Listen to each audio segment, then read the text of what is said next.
ketika mendengar kata lingkungan, hutan yang asri, lautan yang biru, atau penduduk nan permai. Aku tidak yakin dengan itu, sebab pandanganku kabur akibat asap yang terus-menerus menusuk mataku. Nafasku menjadi sesak tak karuan, karena asap telah menerobos masuk dan terus menusuk kerongkongan tubuhku. Ini katamu hutan yang asri, lautan yang biru. Mungkin lautan yang biru bak langit tinggal mitos, sebab yang kulihat hanyalah lautan plastik yang terhambar. Bahkan tempatku pulang yang katamu nan permai, kini bertransformasi menjadi gedung-gedung pencakar langit, dengan mesin-mesin manufaktur yang menyumbang berbagai polutan. Tak ada lagi keteduhan yang dahulu aku dambakan. Lagi-lagi kini aku kebingungan. Sebenarnya ada apa dengan bumi ini? Apa yang telah manusia perbuat? Mengapa terus-menerus lingkungan menjadi korban dari manusia? Mirisnya, seringkali kebijakan pemerintah yang menjadikan lingkungan sebagai umpan. Misalnya, Freeport dengan tailingnya yang begitu melimpah hingga menyebabkan air tercemar.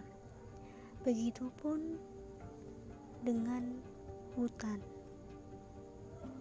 Pemerintah yang datang bagai pahlawan kesiangan yang berteriak dengan mengkampanyekan segala kebijakan negara.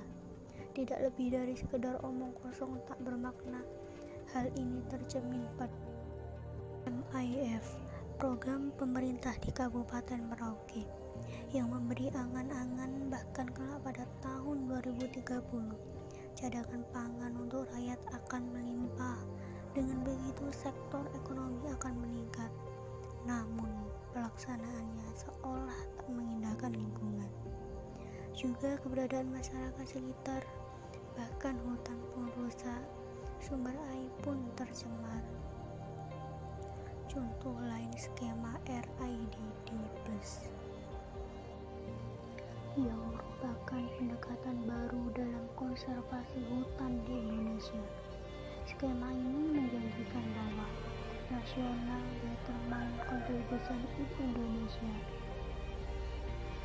akan tercapai dengan jalan tengah antara pembangunan ekonomi dan deforestasi. Namun realitanya pelaksanaan RIDD+ belum maksimal. Ketidaksiapan instrumen hukum maupun lembaga-lembaga terkait menjadi sejumlah kendala. Ditambah adanya konflik kepentingan dengan perkebunan kelapa sawit. Rentetan fakta tersebut menunjukkan bahwa pemerintah berorientasi kepada kebutuhan ekonomis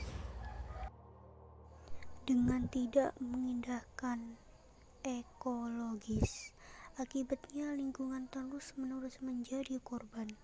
Padahal jika melihat ketentuan Undang-Undang Nomor 32 Tahun 2009 tentang perlindungan dan pengelolaan lingkungan hidup, aspek lingkungan seharusnya sudah dapat terlindungi dengan berbagai penegakan hukum yang berada di dalamnya.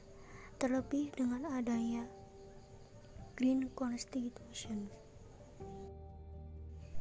di mana konstitusi berperan untuk mengakui hak lingkungan dengan memposisikannya setara dengan manusia sebagai subjek hukum, tidak seperti sekarang yang sangat kental dengan antroposentris, bukan eksosentris.